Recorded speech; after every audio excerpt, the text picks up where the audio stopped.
Welcome to the bird media. నేను మీ పవన్ కృష్ణమూర్తి.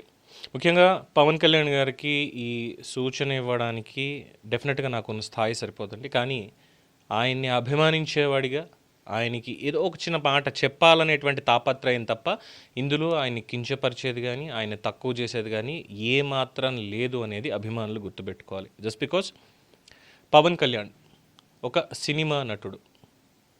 ఆయన తన సినిమాల మీద వచ్చేటువంటి ఆదాయం మాత్రమే ఆయనకుంది. దాంట్లోనే ఆయన ఫామ్ హౌస్ కొనుక్కున్నా, వేరే చోట స్థలాలు కొన్నా, ఏం చేసినా, అక్కడ వ్యవసాయం చేస్తున్నా వాటి మీదే, అలాగే ఇల్లు, కుటుంబం మొత్తం వాటి మెయింటెనెన్స్ అన్నీ కూడా ఆయనకి దాని మీదే వచ్చేది. అంతకుమించి ఆయనకి వేరే వ్యాపకాలు కానీ వ్యాపారాలు కానీ లేవు అన్నది వాస్తవం. దాని తర్వాత పాలిటిక్స్లోకి వచ్చారు. జనసేన పార్టీని ఏర్పాటు చేశారు.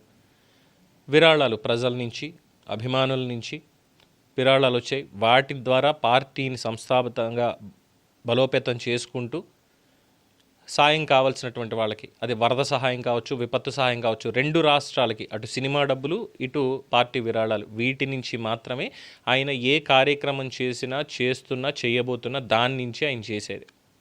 అంతే తప్ప ఆయన పేరు మీద వాళ్ళ కుటుంబంలో, పవన్ కళ్యాణ్ గారి కుటుంబంలో వేరే వ్యాపారాలు ఇవేమీ లేవు, వేరే ఆదాయ మార్గాలు లేవు. ఇది క్లియర్. రాష్ట్రాల్లో, రెండు తెలుగు రాష్ట్రాల్లో వరదలు వచ్చాయన్నా, లేదు తుఫాన్లు వచ్చాయన్నా, ఏ భారీ ప్రమాదాలు ఏమైనా జరిగాయన్నా ఖచ్చితంగా పవన్ కళ్యాణ్ గారి భాగస్వామ్యం అందులో ఉంటుంది. ఇది విరాళాలు ఇవ్వడంలో, వాళ్ళకి సాయం చేయడంలో పవన్ కళ్యాణ్ గారి భాగస్వామ్యం ఉంటుంది. అది సినిమా ఇండస్ట్రీ తరఫున ఒక నటుడిగా ఇచ్చినప్పటికీ, లేదు వ్యక్తిగతంగా పవన్ కళ్యాణ్ రాజకీయ పార్టీగా ఇచ్చినప్పటికీ కూడా ఆంధ్రప్రదేశ్ రాష్ట్రానికి, తెలంగాణ రాష్ట్రానికి రెండిటికి కూడా ముఖ్యమంత్రి సహాయ నిధికి ఆయన విరాళాలు ఇస్తూనే ఉన్నారు. ఇది కాకుండా ఎక్కడైనా రైతులకు ఇబ్బంది ఉంది అంటే దానికి వెళ్తున్నారు, వాళ్ళకి అక్కడ ఇస్తున్నారు. వ్యక్తిగతంగానే ఇవన్నీ కూడా వ్యక్తిగతంగానే ఇస్తూ వచ్చారు ఇన్నాళ్ళు. మొన్న మధ్యన కూడా చూసాం. Even though after he become deputy chief minister of Andhra Pradesh, Kadapa smart kitchen నిన్నే కలెక్టర్ల సమావేశంలో ముఖ్యమంత్రి చంద్రబాబు నాయుడు గారు పొగిడారు.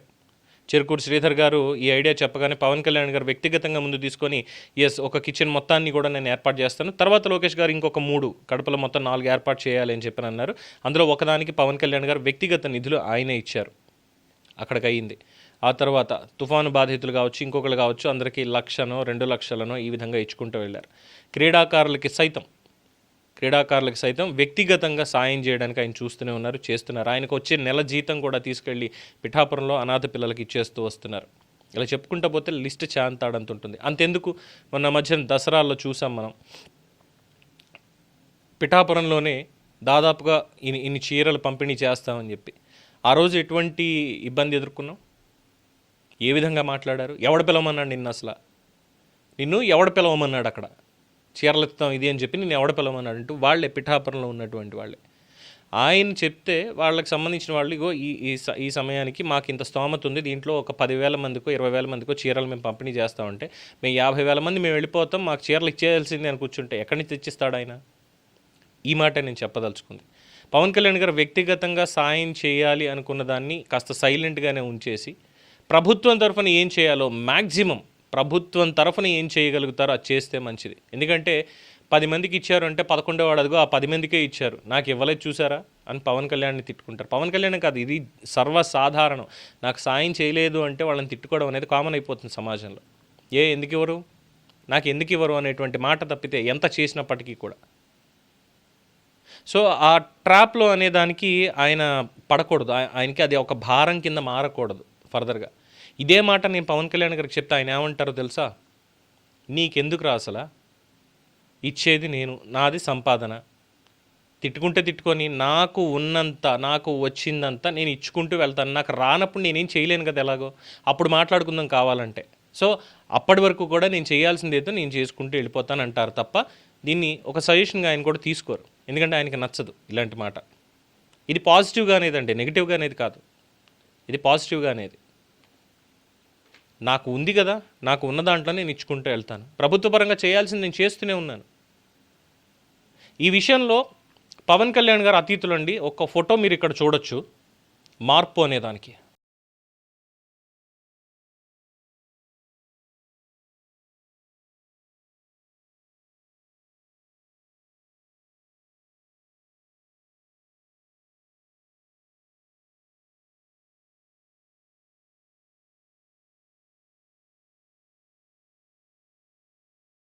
చూసారుగా, ఏ ముఖ్యమంత్రి ఉన్నా గత 4 దశాబ్దాల నుంచి తీసుకుందాం, మనం ఎన్టీ రామారావు గారి నుంచి మొదలు పెట్టుకుందామా, లేదా అంతకు ముందు నుంచి మొదలు పెట్టుకున్నా, ఏం చేసినా కానీ మన్యం జిల్లాల్లో గిరి గ్రామాల్లో ఉన్నటువంటి ప్రజలు ఎవరైతే ఉన్నారో వాళ్ళు నొప్పులతోటి బయటకు వచ్చిన, ప్రసవ వేదనతో బయటకు వచ్చిన, ఇబ్బందులతో బయటకు వచ్చిన, అనారోగ్య సమస్యలతో బయటకు వచ్చిన, ఏమొచ్చిన డోలీల మీద ఏదో శవాన్ని మోసుకున్నట్టు, I'm really sorry to use this word, శవాన్ని మోసినట్టు 4 మనుషులు డోలీల్లో మోసుకుని వాళ్ళని రావాలి. ఆ మడత మంచం మీద, ఆ పట్టె మంచం మీద పడుకోబెట్టుకొని, లేదంటే ఒక కర్రకి గుడ్డ కట్టేసి దాంట్లో కూర్చోబెట్టి అటో ఇద్దరు మోసుకుంటూ 4 శవాన్ని మోసినట్టే వాళ్ళని బతికున్న శవాల్లో మోసుకుని రావాల్సి వచ్చేది. కానీ ఈరోజు ప్రతి గ్రామాన్ని కూడా, గిరి గ్రామాన్ని కూడా ఆయన దత్తత తీసుకున్నట్టుగా తీసుకొని ప్రభుత్వం నుంచి అక్కడ ఖచ్చితంగా అక్కడికి ఫీడర్లు కానీ, అంబులెన్స్లు కానీ వెళ్ళి తీరాల్సిందే. డాక్టర్లు ఎమర్జెన్సీ ఉందంటే అక్కడికి వెహికల్ వేసుకుని వెళ్ళి తీరాల్సిందే. వాళ్ళు కిందకి రావడం ఏంటి, వాళ్ళు మనకు ఓట్లు వేసిన వాళ్ళు, మనం వాళ్ళ దగ్గరికి వెళ్ళాలని మన్యం ప్రజలందరికీ కూడా రవాణా సౌకర్యాన్ని కల్పిస్తున్నారు. No one in the history. Maybe Chandrababu Naidu గారి హయాంలో ఈ ఫీడర్ అంబులెన్సులు, బైకులు వెళ్ళడానికి చేసి ఉండొచ్చు. అది నిధుల కొరత, లేదంటే మిగతా ఏమున్న ఆస్పెక్ట్స్ మనకి తెలియదు. నిర్లక్ష్యం అనే నేను భావిస్తా. ఆ చంద్రబాబు నాయుడు గారైనా, జగన్మోహన్ రెడ్డి గారైనా, అంతకుముందు ఉన్నటువంటి వాళ్ళైనా నిర్లక్ష్యం అనే అనాలి తప్పితే ఇంకోటి కాదు. But Pawan Kalyan is definitely a game changer. ఈ మాట చంద్రబాబు నాయుడు గారు కూడా ఒప్పుకున్నారు నిన్న కలెక్టర్ల సమావేశంలో. విభిన్న రంగం నుంచి వచ్చినప్పటికీ కూడా పరిపాలనలో ఆయనదైనటువంటి ముద్ర వేస్తున్నారు, ప్రజాభిమానం పొందుతూనే ఉన్నారు అని చెప్పాను. That is Pawan Kalyan. So వ్యక్తిగత సాయం అన్నటువంటి కోణంలో సేవాగుణం ఎంత ఉన్నా, ఏం చేసినా కానీ ఎండ్ ఆఫ్ ద డే మళ్ళీ ఎక్కడొక్కడ అభిమానులు ఇబ్బంది పడతారు సార్ మిమ్మల్ని మాట అంటే. అందువల్ల మీరు ఉప ముఖ్యమంత్రిగానే చేయండి, ఏం చేసినా కూడా వ్యక్తిగతంగా చేయాల్సింది సైలెంట్గా పెట్టేయండి. ప్రభుత్వ పరంగానే ఏముంది ఫెసిలిటీ అనేది చూడండి. ప్రభుత్వ పరంగా చెయ్యలేము అని అనుకున్నప్పుడు మీ స్నేహితులు చాలామంది ఉన్నారు, కార్పొరేట్ సోషల్ రెస్పాన్సిబిలిటీ వాళ్ళు, కార్పొరేట్ ఎంప్లాయీస్ కానీ, మిగతా వాళ్ళు కానీ, కంపెనీల వాళ్ళకి ఒక మాట చెప్పండి. మీరు ఒకళ్ళు చేయాలా, మీకు మాత్రమే మంచి పేరా, మిగతా 10 మందికి రావద్దు.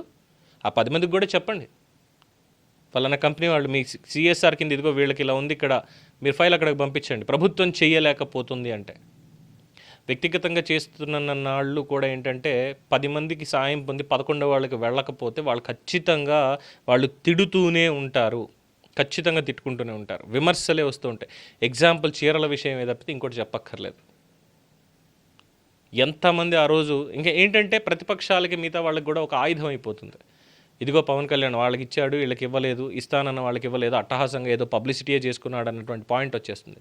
మనకి ఎలాగో తప్పదు, చేయాల్సిందే, చేయాలన్న కోరిక ఉంటుంది, చేస్తూనే ఉంటాం, అందులో ఇబ్బంది ఉండదు. ఎంతమందికి చేస్తాం అనేది నాకు ఈ రోజు ఎంత ఉంది చేశాను, మీకు మీకు సంతృప్తి ఉంటుంది. కానీ అభిమానుల దగ్గర వచ్చేసరికి ఇలాంటివి చూసినప్పుడు, చీరల దగ్గరకు వచ్చి వాళ్ళు తిట్టేటప్పుడు, లేదంటే విమర్శించేటప్పుడు, అదేంటది ఇంతమందికి ఇచ్చాడు కదా ఈయన, ఎందుకు వీళ్ళు వచ్చి ఇలా మాట్లాడుతున్నారు అన్న ఒక మనస్తాపానికి గురవుతారు. అట్ ద సేమ్ టైం ఆర్థిక నష్టం. రేపన్న రోజు ఏంటి పార్టీని నడపడానికి డబ్బులు ఎక్కడి నుంచి వస్తాయి ఇంకా ముందు, ఎందుకంటే ఎలక్ట్రల్ బాండ్స్ అనేవి ఆపేశారు, అయిపోయింది, దాని ఎరా అయిపోయింది. ఏం జరుగుతుంది అన్నటువంటి పాయింట్ మీద ముందు ఎలక్ట్రల్ బాండ్స్ వస్తాయో తెలియదు. అలాగే ప్లేన్ రే పెట్టుకున్నప్పుడు సొంత పార్టీ నేతలే ₹1,00,000, ₹1,00,000, ₹10,000 కార్యకర్తల రూపాయి దగ్గర నుంచి కూడా విరాళాలు ఇచ్చుకుంటే పార్టీ నడుస్తుంది భవిష్యత్తులో. దానికి కూడా కార్యాచరణ ఉండాలి. ఎందుకంటే మంచి చేస్తున్నప్పుడు 10 రాళ్ళు పడేటువంటి అవకాశమే ఉంటుంది తప్పితే వచ్చి పూలేసి ఎక్కడా నెత్తి మీద పెట్టుకోరు. అందువల్ల వ్యక్తిగతంగా ఈ సాయం చెయ్యాలి అన్నటువంటి ఒక పాయింట్ని మాత్రం కాస్త ఆలోచించండి. ప్రభుత్వ పరంగా ఖచ్చితంగా చేయండి. ఏం చేయగలరు, ఎలా చేయగలరు, దానికి చట్టాలు మార్చాలా, లేదంటే మిగతా మార్చాలా, ప్రతిదీ చేసి ప్రభుత్వ పరంగా ఏం చేయొచ్చో అర్హతని బట్టి అందరికీ చేయొచ్చు, తప్పులేదు. అండ్ ఇది ఓన్లీ రెగ్యులర్ కేసెస్కే, ఎమర్జెన్సీ కేసెస్కి మాత్రం కాదు, ఇది. ఎందుకంటే ఎమర్జెన్సీ అనే దాంట్లో వాళ్ళు వీళ్ళని తేడా ఉండదు, ఎవరికైనా సాయం చేయాలని ఉంటుంది. సో అది ఒక్కటే గుర్తుపెట్టుకొని చాలామంది అభిమానులది కూడా ఇది అభిప్రాయం. చేసేటువంటి మంచికి ప్రతిఫలాన్ని ఆశించక్కర్లేదు, ఒక చిన్నపాటి ప్రశంస. ఇగో ఆ రోజు ఆయన సాయం చేశాడు కాబట్టి ఈరోజు ఈ స్థాయిలో ఉన్నాను అని వాళ్ళు గౌరవించుకోవాలి. వీళ్ళని చూసి ఇంకో 10 మంది అడిగి చేశాడు మాకు చేయలేదు అనేటువంటి ఆ మాట చాలా గట్టిగా తగులుతుంది, మన శంకరగుప్తం కొబ్బరి తోటలకు తగిలినట్టు. సో ఇది గౌరవ ఉప ముఖ్యమంత్రి పవన్ కళ్యాణ్ గారు గమనించాలి అనేది చిన్న సజెషన్ అంతే. దీని మీద మీ అభిప్రాయాలు, సలహాలు కామెంట్స్ రూపంలో తెలియచేయండి. చూస్తూనే ఉండండి ది బర్డ్ మీడియా.